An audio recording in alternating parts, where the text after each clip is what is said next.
Right, hello everybody. It's the Meista from Brews and Tunes, your favorite heavy metal drinking buddy. I am here tonight. I'm really excited about this. I am talking to the one and only Brian Zimmerman of legendary Atrophy thrash metal band, one of my favorite bands. Love these guys. So this is really exciting. So thank you, Brian, so much for meeting with me. I'm thrilled Hey, to chat with thank you. you. Thank you for having me. This is awesome. Glad to do it. Awesome, thank you. So, man, I've got lots of questions. I'm trying to think where to start. I guess maybe, well, as everybody knows, we're in the middle of this pandemic. So what have you been doing for the last year plus at this point? So, we have been touring for the last 4 years, just extensively. It's just one to another to another. And we really didn't have a lot of time to write. And what I've done personally is try to really sit down and with a clear head and get it done and write, and not try to absorb music, but just to write and play guitar. And that's what I've been doing this year. Nice. It's been a productive year for me. But we, of course, we haven't been able to do shows and all that wonderful stuff, which we love to do, but yeah, it sucked. Like I told you earlier, we were 8 days in to a tour over in Europe, and our president said, "Hey, we're going to close the borders.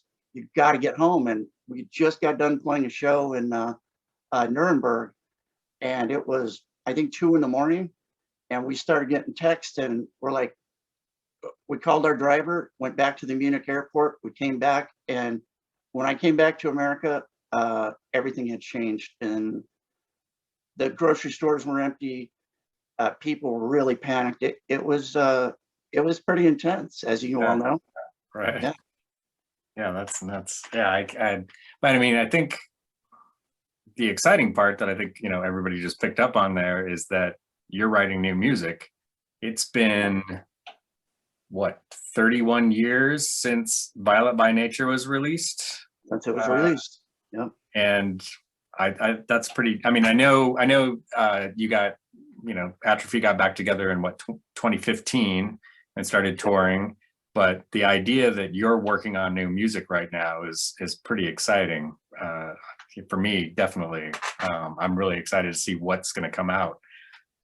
Yeah, we've tried to put a lot of thought into what we're writing and how we're writing and how we want it to sound. And with the evolution of music and digital format, we want to try to keep it as close to what it sounded like back then as possible. I think it's of the utmost importance. I don't know if we'll be able to hit that mark, but I think I still sound the same as I used to. At least I hope I do. So, I think we have a pretty good shot at it. Yeah, definitely. Nice. So speaking of the old days, like let's go back in time a little bit and talk about, so Atrophy formed in what, like 1986, correct? In Tucson. You grew up in Tucson, Arizona. Right. So yeah, maybe tell me a little bit, how did the band come about? How did you guys get together? What was that process like? So we were a typical college kids, and we were heavily into music, and which we talked about. And I know you're a metalhead too, and I am. And we always used to go to local shows, and that included punk and Creator, and all the new music coming out. And I had a mutual friend of mine who used to turn me on to the most obscure music. He's the first person to ever turn me on to like Slayer and Venom. Nice. And I was like, ooh, what? This is evil. What is this? And he was friends with Chris Likens, and he said, "Hey, would you want to get in a band with him?" Because I was playing guitar at the time. And I said, "Yeah, I would love to." And Chris came over to my house, and he was going to school at the U of A, and he was studying to be a doctor. I was going to Pima College, and I was studying to be an electrical engineer. And we played together, and we kind of just clicked. Nice. And we said, "Well, let's start a band." And over the next few months, we found a bass player, James Galata, and then a drummer. And at that time, we were called Heresy. And we had, we had done a summer and a half or 2 summers doing that. And we just realized we really wanted a double bass drummer. And so we went and found Tim Kelly, who's awesome drummer. Yeah. And the first time we went and saw him, he was playing in Tucson in a metal shed, like a self-storage unit. And it must have been 104 in there, 105, and he's just in there, we're like, yeah, he seems dedicated. So that's kind of how it all started. Nice. That's cool. That's very cool. So, and you guys did a couple demos, the Chemical Dependency, and that was around what, 87-ish? Yep. And then also sorry, Advanced Promo, right, was the second demo you guys did? And yes. Some of those tracks are on the first album, right? Or yes, a bunch of them are. Yeah.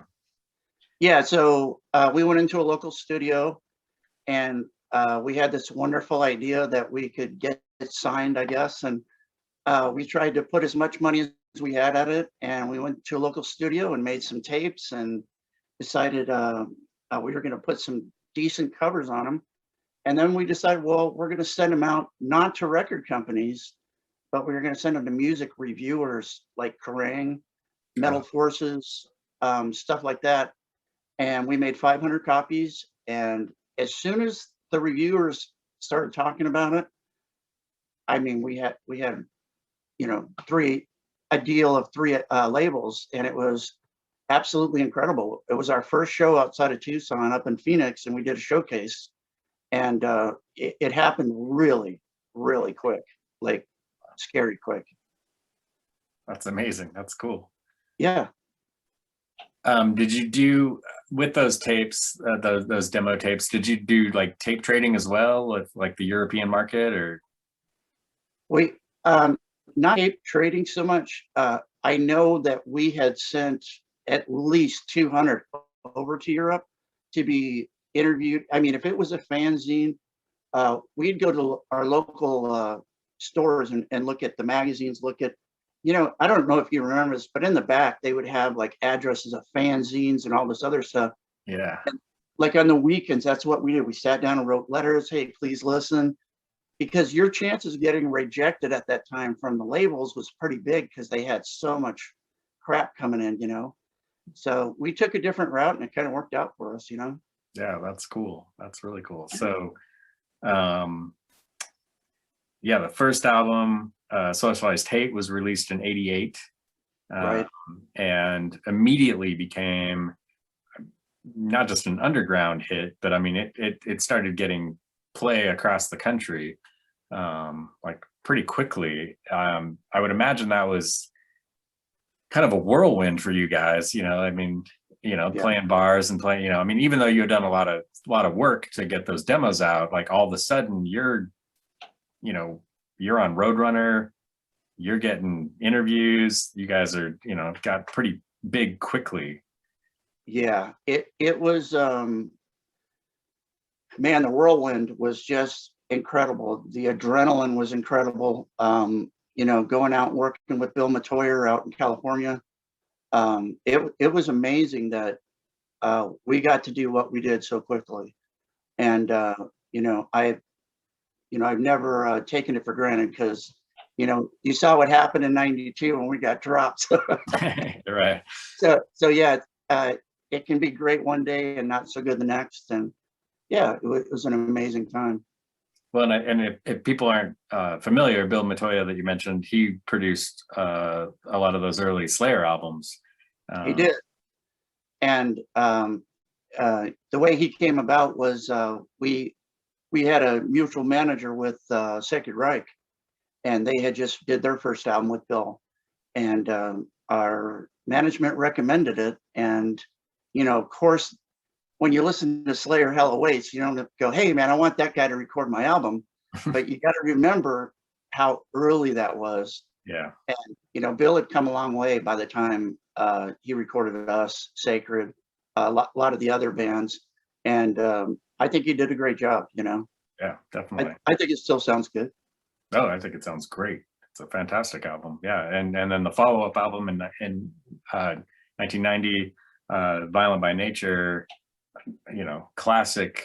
I mean, that one, I mean, I love Socialized Tape, but I think your follow-up, your sophomore album, and that's, you hear about that with a lot of bands, maybe not so much in the thrash metal, but a lot of bands like, the so-called sophomore slump, where I think you guys really picked it up, with Violent by Nature. I mean, that is metal perfection. It's thrash metal perfection right there. I mean, it's just Wow, thank so you. tight. The lyrics are great. I mean, that was the cool thing about your band too. I mean, you guys had really cool, socially and politically relevant lyrics. Kind of in the same vein. You mentioned Sacred Reich, also a Arizona thrash metal band. Right. And I know you guys toured a lot together, but yeah, I mean, you're kind of in that same vein, but you've got your own sound, your own vibe. I don't know. I would even argue, I mean, you guys were always just a killer thrash band, but with that second album, you slowed a few tunes down a little bit, and you've got kind of a cool, I mean, I know it didn't really exist at the time, but almost this, yeah, I hate the genre game, but there's almost a groove metal vibe that you guys were doing. I think you hit it on the head. I really do. It was a little more hookier. Yeah. It was had a little more groove in like the breakdowns and the chorus parts. More anthemish. And I think that happens with maturity in writing. Is it's fun to be blistering, and not everybody loves blistering. If you can kind of mix the two together, yeah, and have the hooks with the fast rhythms and stuff, I think you're going to have a wider audience for sure. Yeah, very cool. Well, and one thing even though it's actually a very serious song, the opener of that album, Puppies and Friends, I just remember when I saw that title, I'm like, wait, what? Puppies and Friends? What is this? What is this? And then I heard it, I'm like, oh, okay, yeah, of course, it's about animal cruelty, which is brilliant. Yeah. So that was a weird story in itself. So that was our first song that Rick Scourin, our other guitar player, ever wrote. Rick, sorry. And he brought it into practice, and I'm like, where have you been? Like, dude, that is amazing. And Chris he was going to school for, to be a doctor, and he had just taken some classes on how we experiment on animals, animal cruelty, stuff like that. And he wanted to write the lyrics. And we were sitting in the jam place one day, and I heard the song, and we didn't have a title for it. And I was driving through Tucson, and there was a animal store, where you could buy puppies and stuff. It was called Puppies and Friends. And I jokingly came in and said it, and I didn't think they would take it serious. They're like, dude, that's cool. Nice. Okay. And for some reason, that song has really kind of taken a life of its own, and it's become, I guess, one of the more popular songs, of ours. Yeah, it's a great tune. It's a great tune. I mean, both albums are great. I mean, yeah, like Violent by Nature is such a solid album. Wow, thanks. I was telling you before, like, I'm in a lot of Facebook groups, metal groups, and that album comes up all the time. Like, especially with the thrash metal fans, like people talking about, like, oh yeah, Atrophy, that band killed. Like, what are they doing now? Where are they? Like, that band is just so tight that, like, yeah, that band fucking rules. I mean, that album is, defining. I think of that. Dude, I mean, when we all kind of disappeared off the face of the earth for a while. I was raising a daughter. I was learning of the internet back in the late 90s, and my daughter actually said, Dad, you got to come see this. You guys are all over the internet. And I'm like, what? We're on YouTube and Wikipedia, and I was just like, wow, that it's crazy that it meant something to those people, and they continued it. And I still didn't think nothing about it because I was still raising a kid. And guy that runs our Facebook page contacted me and said, hey, if I can get you guys a show at the Maryland Death Fest, opening up for Testament, Nuclear Assault, and Hyrax, and The Haunted, and all these wonderful bands, would you do it? And I was like, yeah, man, I don't know. I don't know if I want to go down that road again. And I thought about it, and I called Tim, and I said, maybe it'd be fun to do a couple shows, get the guys together, and if it sounds great, let's do it. And we didn't, we haven't stopped since. Nice. That's great. I love it. Yeah, I love crazy. it.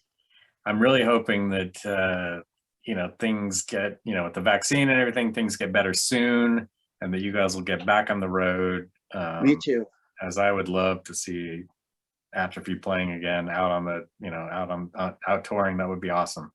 That would be fantastic just to see you guys play live.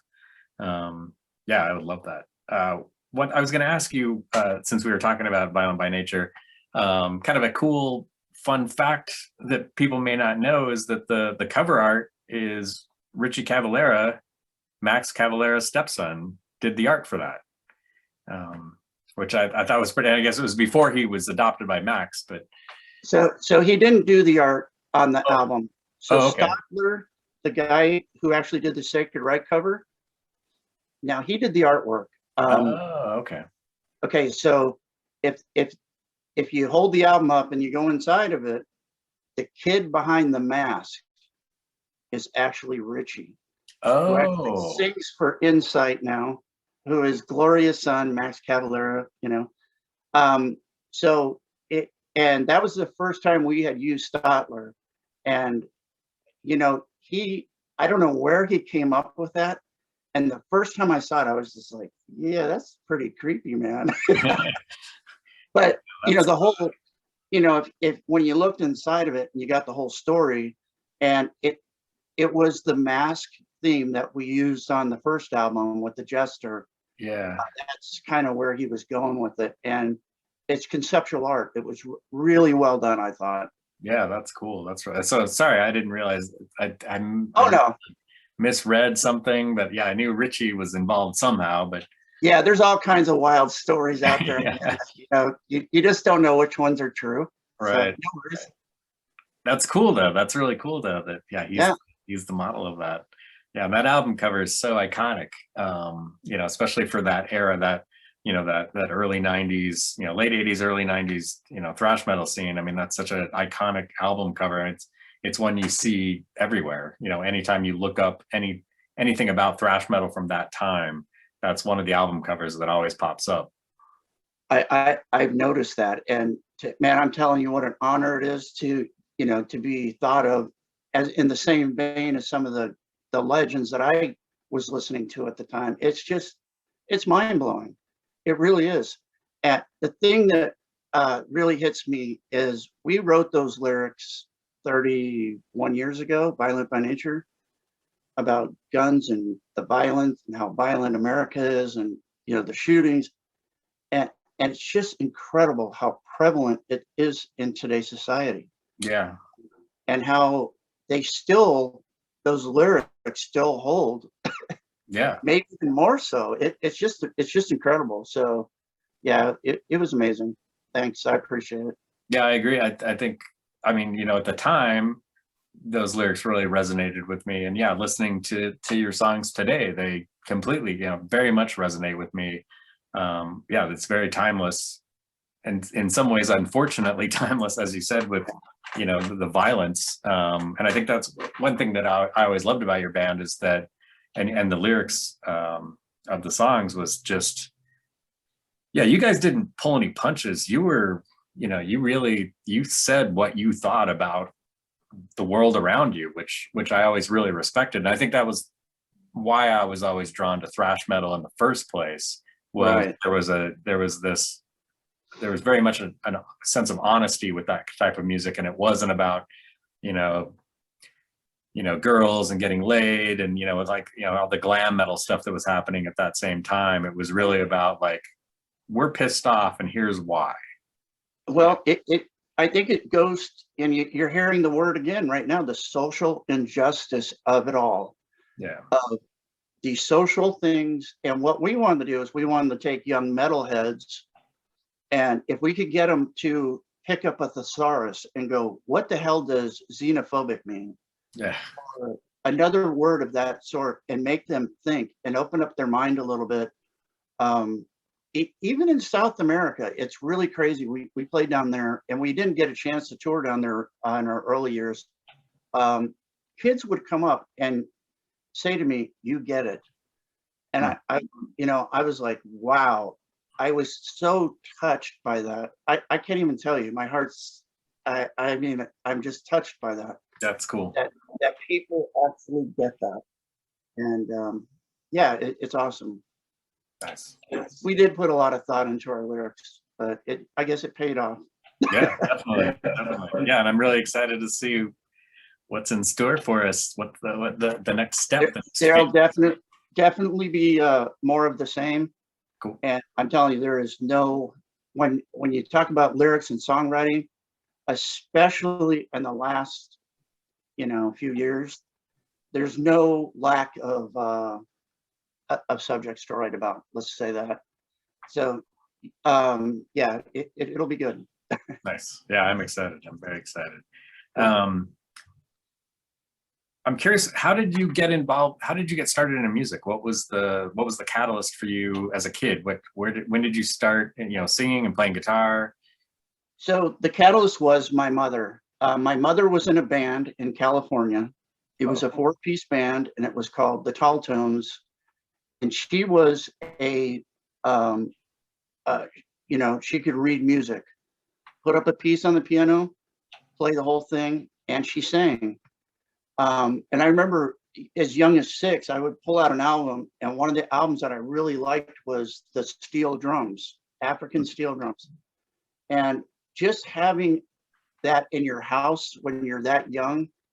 So I started singing, I started playing piano. I took music in 7th grade, 8th grade, started taking classical guitar, but I started playing around 14 or 15 guitar. Okay. And then when I heard like Sabbath and some of the darker down-tuned music, I was like, ooh, those forbidden chords, I'm like, what's this? I'm like, I want to, that's kind of what I want to do, Nice. It was intriguing to me. I'd never heard anything like that, and then that started me down the road of European metal and thrash metal. And yeah, it was such an amazing time in music to grow up. Yeah, definitely. I agree. Who were your, you mentioned Sabbath, but as far as a vocalist, who were the people that inspired you?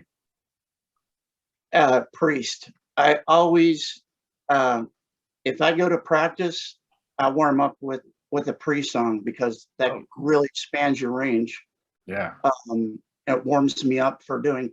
Actually, this is a little harder to sing for me than Priest is, because you're constricting your throat, making it sound rough, but using all that force. And it's a little different to do. But Jeff Tate, another one. I love singing. The singer is just incredible. And I have not taken favor to a lot of death metal and stuff because of that, unfortunately.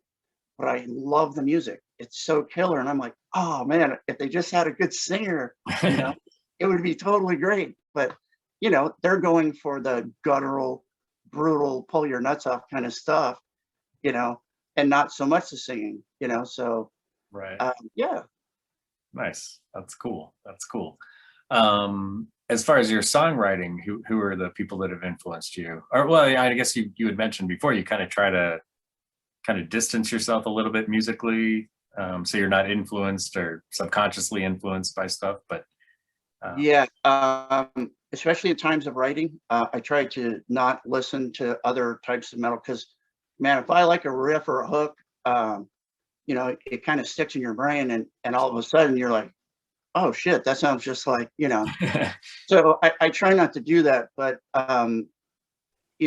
early on, I think one of the most inspiring bands to me was in 1986 or 85, I flew out to San Francisco to see a friend of mine, And he's like, dude, you got to see this band Exodus and Forbidden. And so we went out, and maybe Violins played that night. I don't remember. But so I flew out to the Bay Area, and we walked into the Stone, and I saw Exodus for the first time. And I was like, that energy, you know, they were dancing around on the stage, and just, you know, it was just this moss.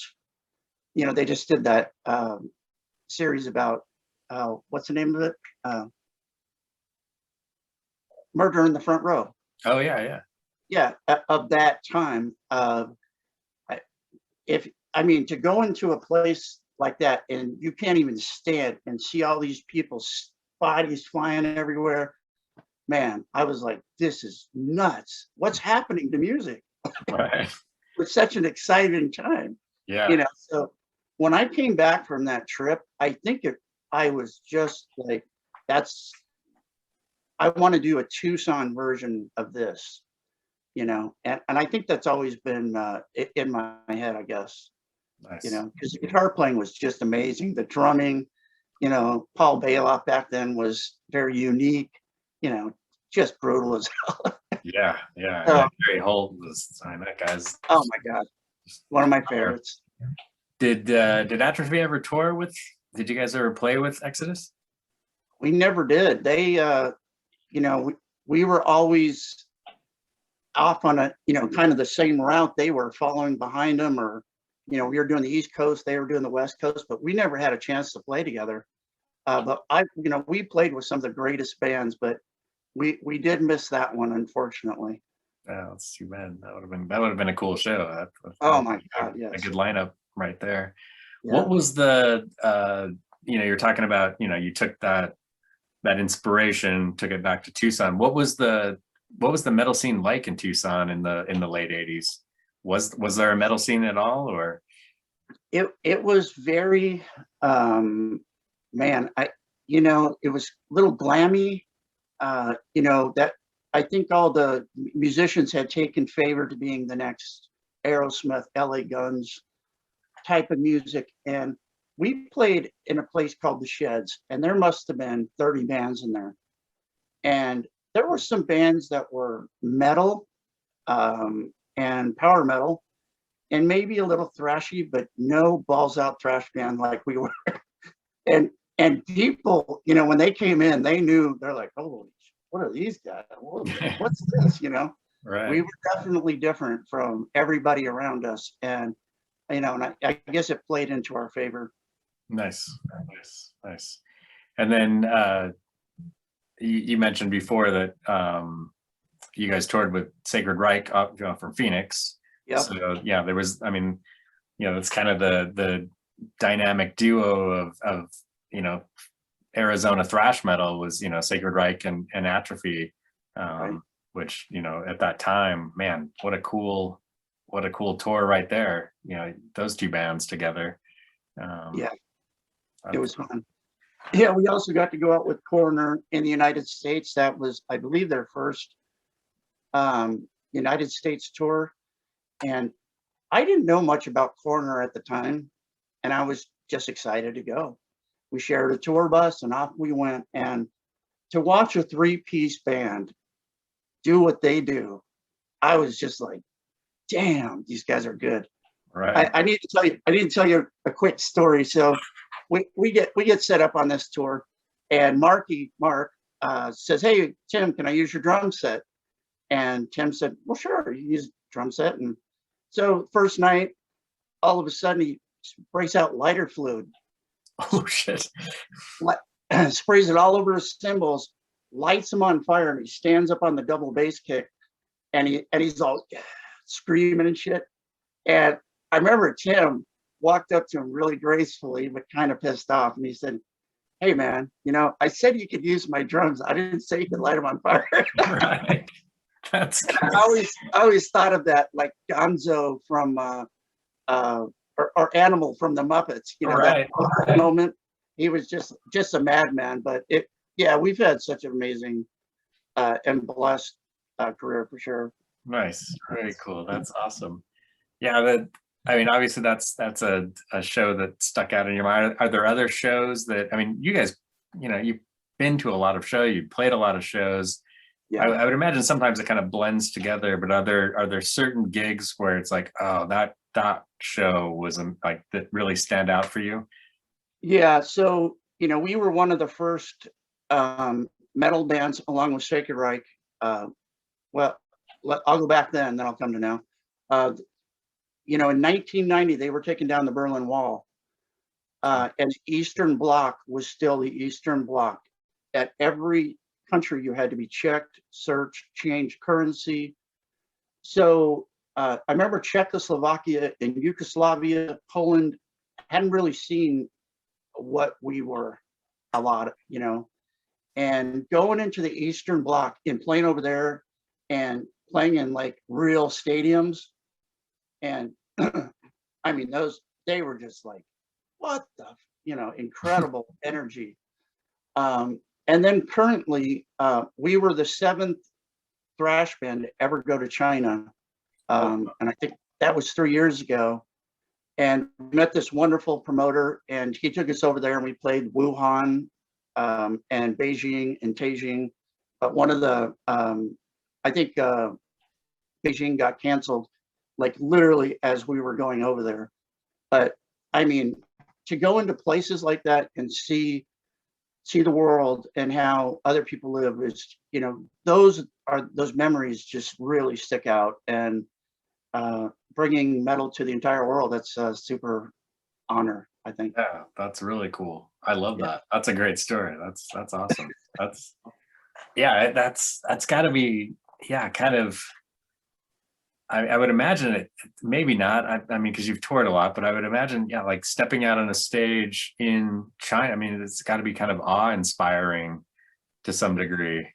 It is. I've always taken the responsibility of being an ambassador for metal, to try to, not get shit before a show. As I told you, I'm sober anyway, so that doesn't really matter. But to really try to put on a great performance and represent, what we are and still are, and that goes for all our genre, and not try to be, stoned retard or whatever, know. So it is. It's and man, what an honor to do so. That's cool. That's very cool. So usually I would ask, my last question of the interview is always, I usually ask musicians, because my page, of course, is Brews and Tunes. I pair a craft beer with metal. I know you don't drink, but when Brian's hanging out on a Friday night, what album do you spin? What do you listen to? Honestly, probably Lamb of God. Cool. I listen to a lot of older music, like I was mentioning, Queensryche, Judas Priest, real singers who inspire me. But I kind of listen to that, and in early 2020, I really heavily was listening to bands like Havoc, all the new stuff that was coming out that was in our genre, because man, these albums coming out, whoo, everybody stepped up their game. The guitar playing, the singing, the drumming. It's like, you kind of want to see what your peers are doing. And I have been really impressed with what I've heard from a lot of these bands. Warbringer, I mean, everybody, is stepping up their game. And I think you have to stay relevant in this, Well, it's got to be, I would imagine it's cool too, to, you mentioned a lot of kind of these newer, younger, kind of this new, I know a lot of people like to call it, the new wave of American thrash metal, like Warbringer and Havoc and stuff like that.